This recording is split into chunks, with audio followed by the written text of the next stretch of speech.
It's the original. Coming now. Trapped Out Sports Talk. Got your host, Coach Trap, on here. Your boy T Frank. What's good? We ready to get this with ground rules. Not trying to disrespect anybody. We're giving our opinion on everything we're talking about. Facts to support every opinion we have. We don't have any facts to support the opinion, then ain't no point of us giving that opinion at all. So once again, just want to reiterate, say it again, we're not trying to disrespect anybody. With that being said, we're about to jump right into it. GOAT talk. GOAT talk. NFL. Marvin Harrison versus Chris Carter. And these two top 5 receivers all time, so this one's a little tough for me. But I'm going to go with Chris Carter. Pretty much the same stats when you look at their numbers, and Chris Carter did that with horrible quarterback play. Marvin Harrison, you know what I mean? He had to go. If you checked out last episode, we was talking about Peyton Manning, Tom Brady. In my opinion, Peyton Manning to go. Marvin Harrison had to go. Chris Carter had Warren Moon. I mean, one of the greats ever, Warren Moon, but he only had him for 2 seasons. That was his best ever, 2 seasons. Marvin Harrison had Peyton for 11 years, and Chris Carter had Warren Moon for 2 years at his best. In my opinion, Chris Carter ran better routes. He got better hands. Marvin Harrison runs great routes. He has great hands, but it's like a 9.5 and a 10 to me, in my opinion. Chris Carter ran better routes. He had better hands. Marvin Harrison was a dog, but it was clear that Peyton Manning made a lot of receivers better. And if you even look at it, he made Dallas Clark better. Julius Thomas, when he was on the Broncos with Peyton Manning, he made him great. Now, I mean, Demaryius Thomas, he helped Eric Decker be great. In my opinion, Chris Carter's got damn near identical stats with horrible QB play. Marvin Harrison, for the simple fact that he was the day one starter in Indianapolis. Day one. Never had a number 2 type year. Chris Carter, who is a Hall of Fame player, I did like him. He was never a number 1 guy. Was never the number 1 guy in Philadelphia. He was never the number 1 guy in Minnesota. When he first got to Minnesota, they had another Carter who was there, Anthony Carter from the University of Michigan. He was the number 1 receiver. That's who Randy Moss replaced. So Chris Carter was never a number 1 guy. He was a great receiver, no disrespect to him, but he never had number 1 coverage on him. When I think of great receivers of the 90s, Chris Carter is in my top 5. But there are 4 other guys that come to my mind before I get to Chris Carter's name. So when I look at Marvin Harrison in the 2000s, I can't get the 5 other guys who I can say for 4 consecutive years was considered one or the best receiver in the league. When he led the league in catches twice, had 4 consecutive years of at least 100 receptions, led the league in receiving yards twice, and had 5 consecutive 1,000-yard seasons. So it's kind of hard, and he was getting the number 1 DB every week. Chris Carter wasn't getting that number 1 DB every week. And also Chris Carter's time in the slot, too, which extended his career because he really wasn't a deep threat kind of guy.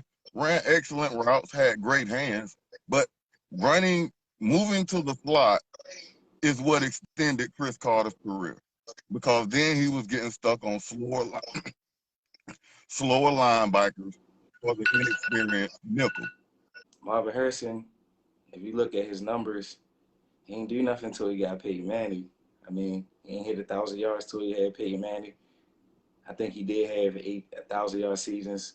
Shit, Chris Carter had 1,000-yard seasons too as well. I mean, I get it. You said he wasn't never a number 1, but at the same time, they got the same numbers. If you look at the career stats, know what I mean? So he got the same career stats as this man as a number 2, and didn't play with the GOAT.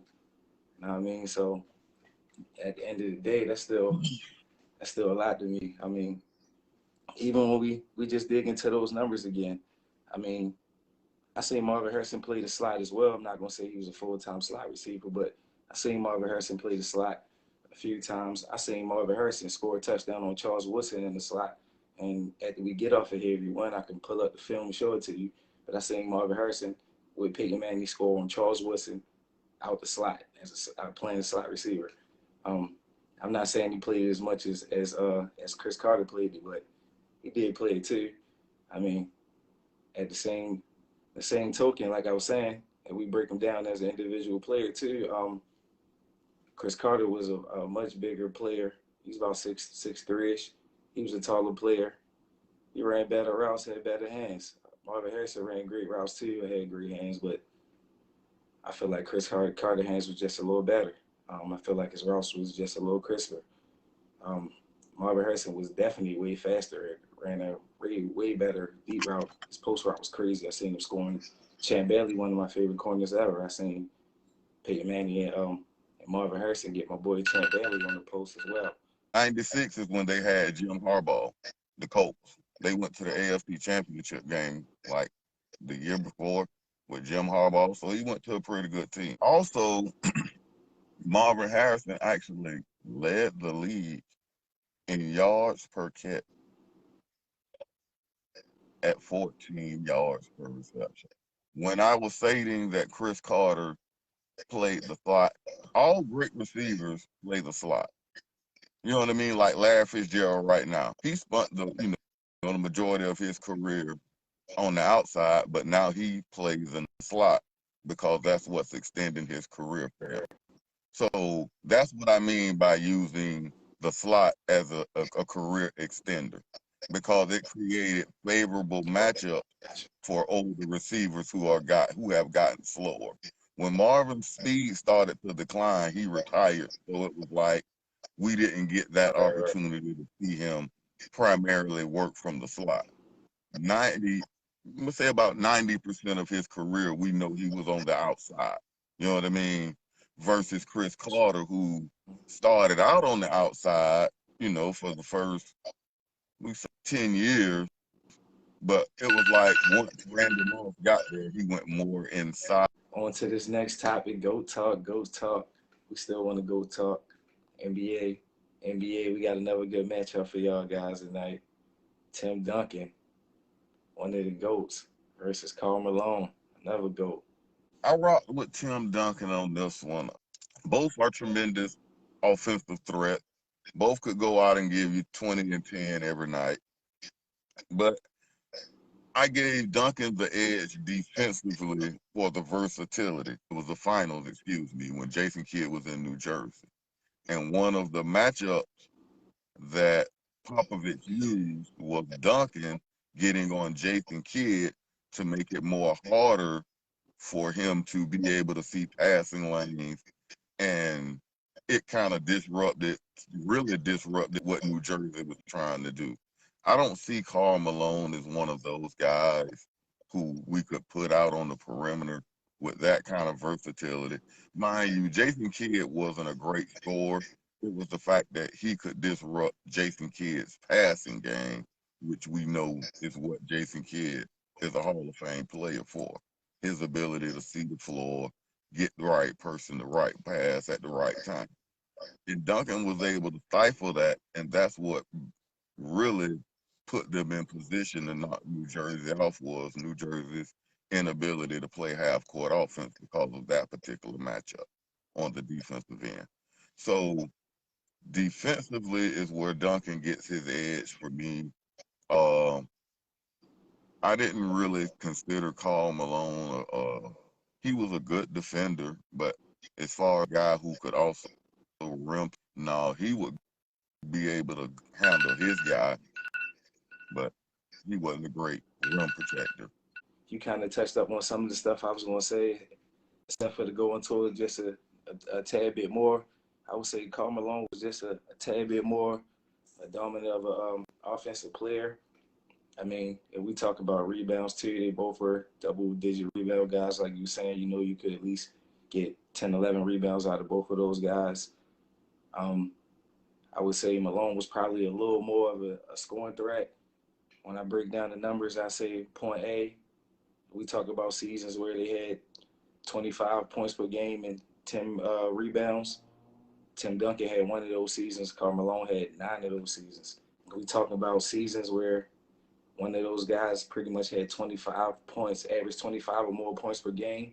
Tim Duncan had one of those seasons. Karl Malone had 12 of those seasons, 50-point games. Tim Duncan had one. Karl Malone had four. It always gonna come down to championships, but Karl Malone lost to the GOAT. In my opinion, Scotty, my boy, but I feel like Karl Malone was the second best player on the floor in those finals. Looking at the numbers, the first time he lost, he averaged 24 points, 10 rebounds. Second time he lost, he averaged 25 points and 10 rebounds. Um, we talking about the better player, individual player. I got to give Karl Malone just a slight nod just because his offensive dominance. I mean, I knew Tim Duncan to give me a 20 and 10 type of deal, and I feel like Malone was more likely to give me a 25 and closer to 30, 10 type deal. But I will say, I'm going to stop right here. Tim Duncan was a way better defender. Way better defender. Duncan really wasn't asked to carry the offensive load. Like, he played with a cup. He always had another Hall of Fame guy on the floor with him for most of for his career. When he first got to San Antonio, clearly he had David Robinson, Sean Elliott. He was also a good player. So, but he had David Robinson, who was, we both know, a top 10 all-time center. So, and then once David left, he ran. He they brought in Tony Parker and Manu Ginobili basically at the same time, and it was, you could tell early on. I ain't gonna say Tony Parker was gonna be a Hall of Famer, but you could tell early on that Tony was able to play in the league. You know what I mean? Like, it wasn't too big for him, and so his ability to be able to play and score is really was, I want to say, the driving force for the '07 ring that they won, because his ability to get to the cup created such a problem for Cleveland defensively that how can you help? They were in a position of trying to save LeBron because they wanted his offense, but they didn't have a guy who could stop Tony Parker. And if you step that big over, he was just giving it to Duncan right in front of the rim. And that's guaranteed bucket. Mm-hmm. So it wasn't that Duncan couldn't score. It was that Utah and San Antonio were built a little bit differently, and Duncan wasn't required to carry that load. I can't really say too much against that. I mean, if you really break it down and look at it like you did, they was actually do two different things. They, even though they was both great players, they both had extremely different roles for real. Karl Malone pretty much was always asked to be the primary scorer. I don't think Tim Duncan, that was ever really his main role. Was like he was a way better all around defender. I think Karl Malone probably averaged a little more steals, but as far as like a defender, I mean a post defender, the whole nine, shot blocking, rim protector, Tim Duncan definitely was way better at Karl Malone in that facet of the game. Go a little further into it, Karl Malone was a little better free throw shooter than Tim Duncan. I think Tim Duncan shot about He was terrible. close to, I'm gonna say 69%, and Karl Malone was about 75%, a little over 75%. So you kind of knew Karl Malone most likely was gonna hit his. But Tim Duncan, it was kind of like, he might me give, he might not. He's terrible. But He's terrible. shit, other than that though, they pretty much was neck and neck. Tim Duncan probably had a little more Hall of Fame help, but at the same time, we not talking about what ifs and all that don't matter. It just matter what happened for real. So we going off of what happened. Shoot, based off of what they had, they both was balling. Next topic, next topic. Canes football. You know me and T Fred, we Canes fans, all about the year. Got to have that in your life. You got to have that Yeah, in for your sure. life. So our Canes topic of the evening is best Canes QB of all time. all time.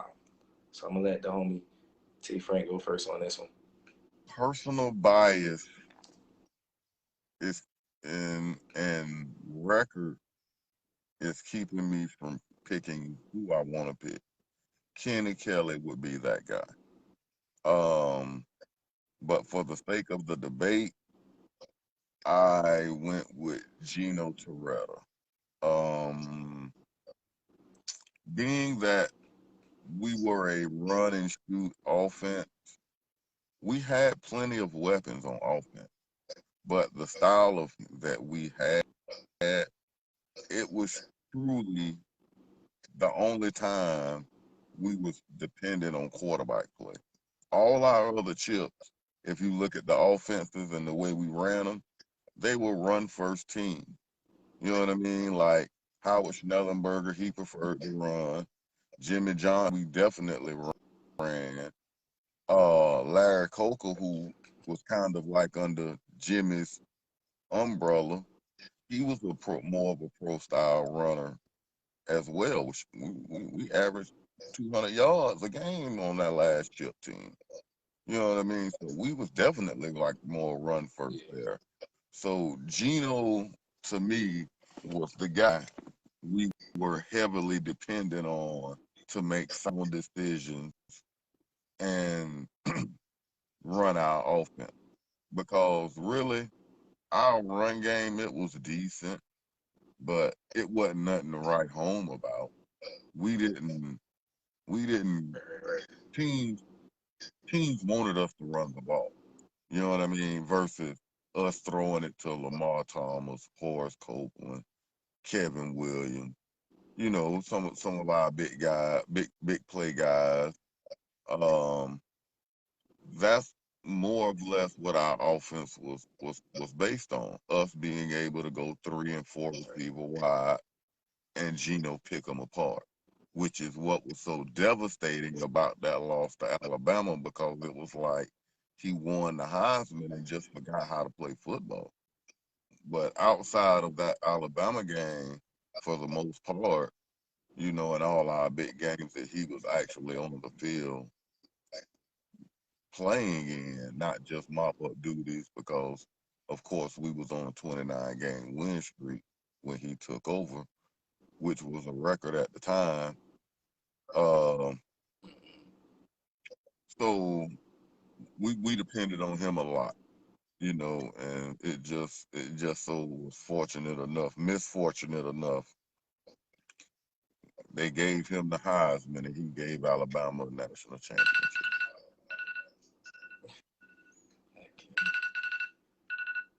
For starters, Ken Dorsey was 38-2 as a starter. That's a 97% winning percentage. 97%. My man Ken Dorsey, he led us on a 34 game win streak, 34 straight wins. He's the Kings' all time leader in passing touchdowns with 86. He's our all time leader in 200-yard passing games. He was the 2-time Offensive Player of the Year. He was the 2001 Maxwell Award winner. Most consecutive games with a touchdown pass in Kings history, 31 straight. Most passes without an interception in a row, 193. My man was clutch, Ken Dorsey. He had 25 touchdown passes and 4 interceptions on third down. It's just third down numbers. When it came to third down, he broke down his numbers. 25 touchdown passes and 4 interceptions on third down. In the fourth quarters, he had 11 touchdowns and 1 interception in four quarters. That's his fourth quarter numbers. 11 touchdowns, 1 interception. So we talking about clutch. He got the Kings record for most touchdown passes in a game. That's 5. Ken Dorsey is undefeated versus Florida State. Undefeated, 3-0. And I believe when the first time that Ken Dorsey beat FSU, they was on like a 54 game winning streak at home or something crazy like that. 54 game winning streak at home. My man Ken Dorsey came in there. I mean, led the Kings. We broke that streak, man. I mean, 3-0. I mean, we know that, yeah, all the Kings fans know that's one of our hated rivals. We hate FSU. So I go 3-0. that's super memorable, man. But just to reiterate a couple other things I said, just to show you how special King Dorsey was himself outside of the team. I mean, even though the Kings was great like that, he still was a two-time Offensive Player of the Year. He still got a ton of Kings records that still didn't get broke yet. I mean, 86 touchdown passes ain't the best in the world, but nobody broke it yet. It's still the all-time record. So, like we were saying, man, it's all about you. That's our show for tonight, everybody. So, hope everybody enjoyed it, man. Appreciate the time. Appreciate Kings for the Life time. is all about the year. See y'all boys next Trapped week. Out Sports Talk. Yes, sir. Co-hosts signing out.